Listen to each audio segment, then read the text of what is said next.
Hello friends, आज मैं आपके लिए लाई हूँ एक ऐसी रेसिपी जो आपने कभी सोची भी नहीं होगी। एक ऐसी चीज कि एक रोटी को उबलते हुए पानी में डालो तो क्या हो सकता है। तो चलिए देख लेते हैं और बना लेते हैं जल्दी से।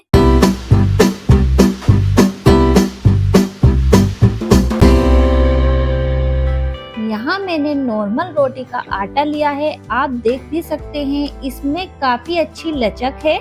इसे मैंने सुबह गूंदा था और अब 12 बज रहे हैं जब मैं ये रेसिपी बना रही हूँ। मतलब आपको ध्यान ये देना है कि ये रेसिपी बनाने के लिए आटा थोड़ा सख्त होना चाहिए, बिल्कुल वैसा जैसा पूरी का होता है।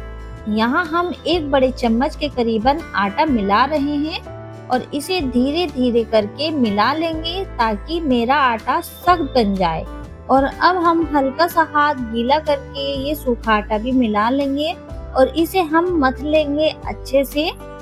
ये देखिए आटा सख्त हो गया है। ऊपर से हल्का सा तेल लगा देंगे ऊपर नीचे से और अब हम इसे गीले कपड़े से ढक कर रख देंगे। यहाँ आप ताज़ा आटा भी गूंद सकते हैं। 1 कप आटा ले लीजिएगा और आधा कप पानी से सख्त आटा गूंद लीजिएगा। यहाँ हमने एक कढ़ाई में 1 लीटर पानी लिया है। इसमें डालेंगे हाफ टेबल स्पून नमक। नमक के साथ ही डालेंगे 2 टेबल स्पून ऑयल और पानी को हम उबलने के लिए रख देंगे। आटे को हमने 15 मिनट के लिए रेस्ट करने के लिए रख दिया था। 15 मिनट हो गए हैं। अब हम थोड़ा सा आटा लेकर उसका एक छोटा पेड़ा बना लेंगे और फिर हम इसे बेल लेंगे। ध्यान रखना है हमें रोटी नहीं बेलनी है, इतने आटे की लोई लेनी है जितना हम पूरी का लेते हैं और इसे हम ज्यादा पतला नहीं बेलेंगे। ये देखिए हमें बस इतना पतला रखना है, ना ज्यादा मोटा ना ज्यादा पतला। अगर हम पतला बेलेंगे तो वो पानी में डालकर टूट जाएगा। ये देखिए हमने सारी रोटियां इक्वल साइज की बेल ली है। ये देखिए पानी भी अच्छे से उबल चुका है। अब हम इन रोटियों को सीधा पानी में डालेंगे। 2 रोटी ही डालेंगे, बहुत ज्यादा मत डालना, नहीं तो ठीक से पक नहीं पाएंगी। इस बात का ध्यान रखना है। और रोटियों को पकाते वक्त गैस की फ्लेम मीडियम रखनी है। गैस की फ्लेम हाई रखने से रोटियां जो है फट सकती हैं। आपको ध्यान रखना है रोटी जब पानी में डालें तो रोटी के आसपास पानी में बबल ना उठे और अगर पानी में बबल उठे तो गैस की फ्लेम लो कर दीजिएगा। बस हमें 4 मिनट तक पकाना है, बहुत ज्यादा देर तक बिल्कुल भी नहीं पकाना है इन रोटियों को। आप चाहे तो यहाँ पर टाइमर भी लगा सकते हैं।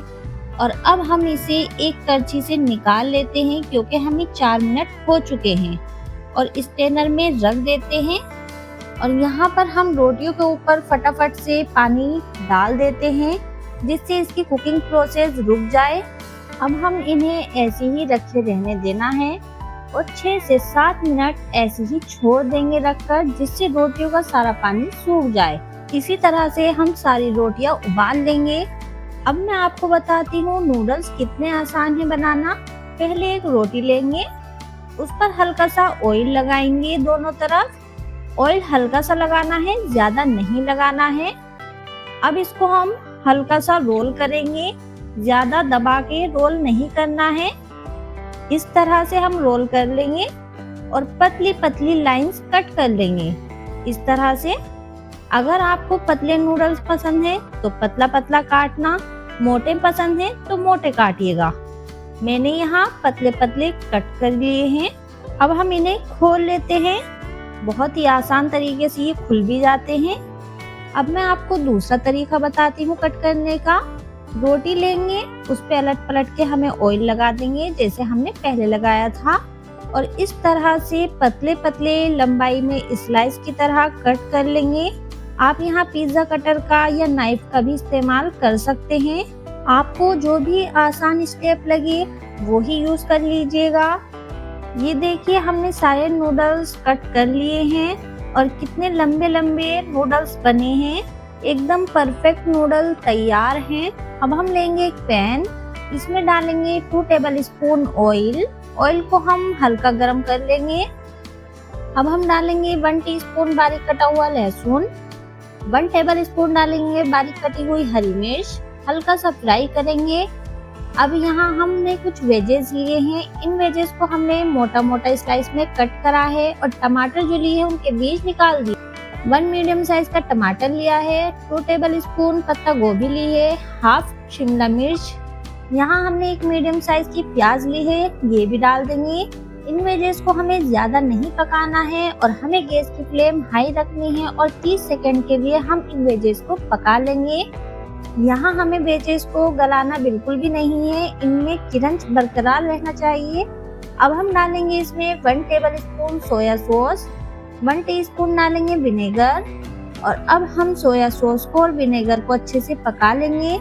अगर हमारी थोड़ी सी भी वीडियो अच्छी लगे तो लाइक करिएगा, ज्यादा से ज्यादा शेयर करिएगा।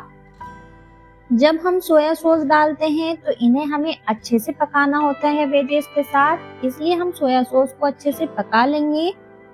अब हम डालेंगे हाफ टी स्पून काली मिर्च का पाउडर। जब हम वेजेस में सोया सॉस डालते हैं तो सोया सॉस को हमें अच्छे से पकाना होता है, इसलिए हम सोया सॉस को अच्छे से पका लेंगे। और अब हम ऊपर से डालेंगे नूडल्स। नूडल्स को हमें थोड़ा थोड़ा करके ही डालने हैं, एक साथ हमें बिल्कुल भी नहीं डालना है। ऊपर से डालेंगे 1 tablespoon red chilli sauce. Noodles के ऊपर डालेंगे टेस्ट के अकॉर्डिंग नमक। ध्यान रखना है नमक हमें ज्यादा नहीं डालना है, क्योंकि हमने रोटी को उबलते हुए भी डाला था नमक, और सब्जियों के ऊपर बिल्कुल भी नहीं डालना है, वरना सब्जी ढल जाती है और फिर सब्जियों में क्रंच नहीं रहता। और अब इन सारी चीजों को मिला लेंगे हल्के हाथों से। 2 से 3 मिनट हम नूडल्स को पकाएंगे। बहुत ही आसानी से ये नूडल्स बनकर तैयार हो जाते हैं और बहुत ही बढ़िया करके। ये देखिए हमने नूडल्स को अच्छे से मिला लिया है। अब हम इसे 2 से 3 मिनट और पकने देंगे।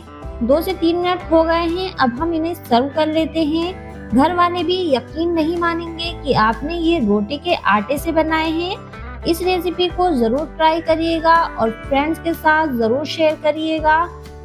और फ्रेंड्स रेसिपी पसंद आई है तो लाइक करिएगा, ज्यादा से ज्यादा शेयर करिएगा और चैनल पर नए आए हैं तो सब्सक्राइब करिए बिना मत जाइएगा। फिर मिलते हैं एक नई रेसिपी के साथ, जब तक के लिए गुड बाय, अपना ख्याल रखिएगा।